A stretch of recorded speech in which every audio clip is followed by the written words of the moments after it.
Hello dancers! Today's lesson is Majao hips in bachata. Let's jump straight in. Now first of all, Majao is the only time when our hips actually go in the direction of our movement. I will be explaining the pendulum breakdown, but you can always make it flatter or more pronounced to make your shape look distinct. Now first of all, for pendulum hips, again, we want to prepare our hips to the side. In this case, to the side and up. But not with your hip, but rather with straightening your legs. After this, I will open my base depending on whether I'm going all the way or staying in place.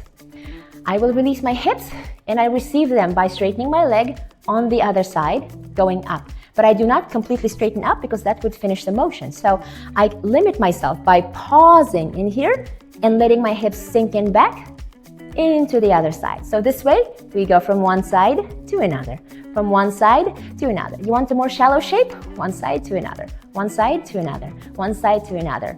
The most important factor is when the count begins, your hips go first, as opposed to our basic when our upper body goes first. In this case, hip goes first. So instead of going 1, 2, I would be going 1, 2. Make sense?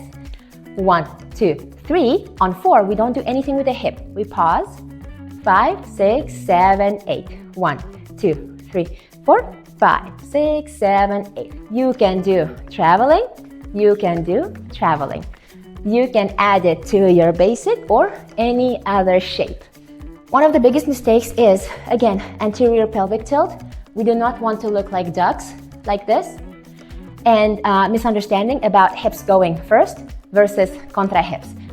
Always remember to manipulate your hips via bending and unbending your legs, because this will add natural cadence to your hips without tensing this hip area muscles.